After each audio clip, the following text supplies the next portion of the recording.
So this is going to be a little upgrade for the rear brake lights, which are pretty important. From a tip from the six-pack magazine. And so this is a weak contact system, and a lot of times the brake lights don't work.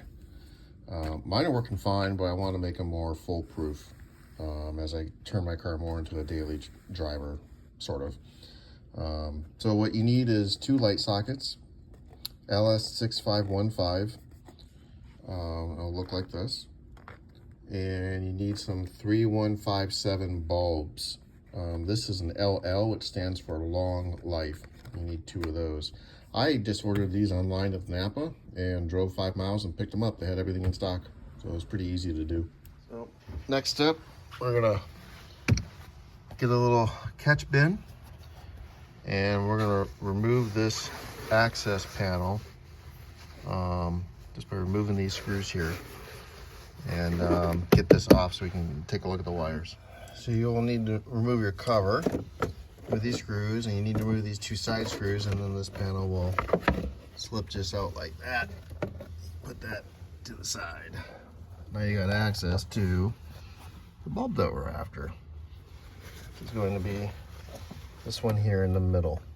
We're gonna upgrade this to more reliable pressure fit.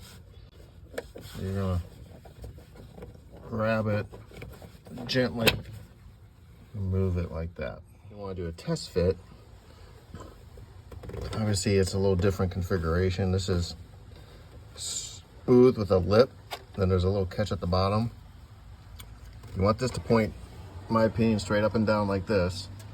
So what worked best for me was a slight angle, and you got this pretty thick gasket here, so you're gonna slight angle and then push straight up and down, and that there we go. That gives actually a pretty tight seal there, which should be fine, but it seems pretty well secured for the most part. And I think that'll be fine once I get the wiring done. So the next step is to get some connectors going. I'm gonna use connectors because I don't want to cut the factory wiring in case I decide to go back to this, or someone else does in the future. For the grounds, I'm going to use these, but I'm going to peel the blue off, and I'm going to solder the wire in there and then put some shrink tubing over it. So I want a solder connection. Got my cheap, connector kit here. The medium-sized ones seem to fit in the factory harness fine, although a little loose because these are not tin coated. That's okay, I just got to tighten it up on the other end. I am going to use the larger cover because when I get all done, my plan is to shove this cover over the factory one, and you'll see what I mean when I get done. I think that's going to create a nice tight seal that I'm looking for. That should be pretty neat. So these things are installed by putting these things on so that the first clamp is on the insulation, and then the second clamp grabs the wires. Then you need one of these tools to clamp it properly, right? So your brown and your blue wire, you need to put a connector on the end. And when the blue is done, so the first thing you do is you put your plastic sheath over. You grab your medium-sized connector here that fits in the factory harness. And you set this up so that the insulation is at the first crimp, and the copper wires are at the second crimp. And you grab the special crimping tool. And I usually work down in size. Go take it easy. First crimp, second crimp,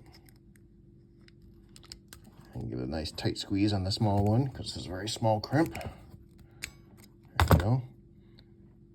Okay, so it's tight. Again, I'm going to put a blob of solder on that to make sure it doesn't go anywhere. But now we can crimp the insulation portion. Do the same thing, just medium. There we go. Get a little nudge right here. looks good. For the ground, put my shrink tubing on. I got my wire. I took the plastic off of it. This one you can use a traditional one. Stick it on the blue, I guess.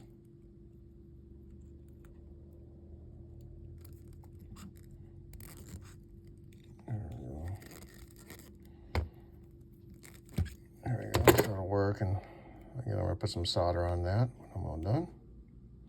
So that should work fine. I'm gonna take my soldering gun and put a little long-lasting solder in there.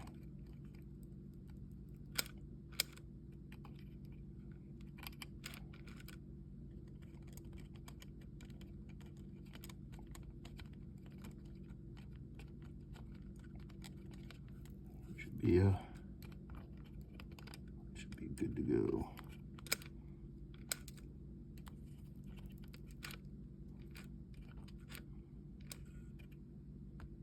Yeah, I know I suck at this, but it'll hold. There we go. Yep, that looks good. All three are done.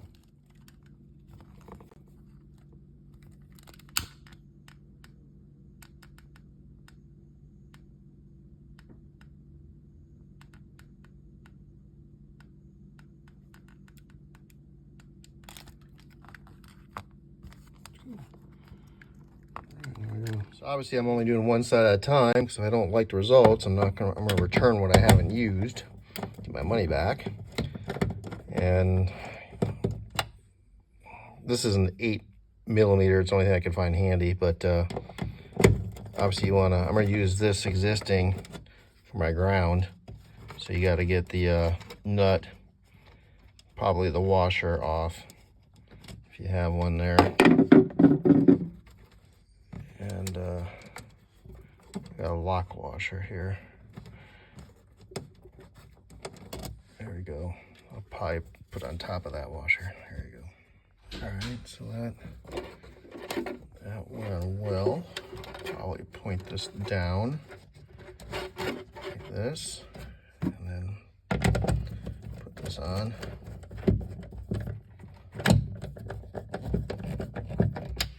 I'm not going to button it up too much because I want to test it first. Yeah. Not sure if the color matters, but I am going to put brown to red and then blue to this, I don't know, we'll call it green. But I need to pinch these down a little bit tighter in there to grab this catch here. So I pinched the factory harness down a little bit with some pliers, and these actually snapped right in pretty darn tight. And then I pushed those sleeves over the old factory harness, and it's pretty tight, and it's gonna be, you know, if it works out, I'll get some tie straps and secure it down. But I don't think they're gonna get disconnected. I think they're gonna hold just fine. They're pretty darn tight. Grab one of your bulbs, push it in there. It will snap when it gets all the way in. So push hard to get a snap. Use a cloth or your t-shirt. You don't want to put your fingerprints on the bulb because the oils can cause the bulb to crack. And then we're just gonna stick it in here for best we can for right now. That's good. And then turn on the battery and see if it works. Hook up the blue, the red, it's in place. Ground wire is tight. Okay. So this has got the old lights in it. This has got the new light in. And I'm just dealing with the brake light. All right, turn on the parking lights. There you go. That's the old, that's the new. Looks about identical. Okay. Go ahead and hit the brake pedal. All right. Old light, new light. I'd say it's about the same brightness. Yeah, keep tapping it. Yeah, might be a little bit brighter, which is good. But that should be more reliable now. All right, so I just made sure the connection's tight, pulled it up with a tie strap, sit right there, ground is good. check all your other connections. It kind of clips in on the bottom, the top, and the side, but not here. So it was tight, but I'm sure the plate here is going to hold everything kind of snug. I went ahead and put a little bit of black silicone on the two sides just for CYA to keep it held in place, and it'll easily snap out, you know, 'cause it'll just break free. But I want a little extra CYA there so that bulb doesn't come loose. That's it. Hope you enjoyed.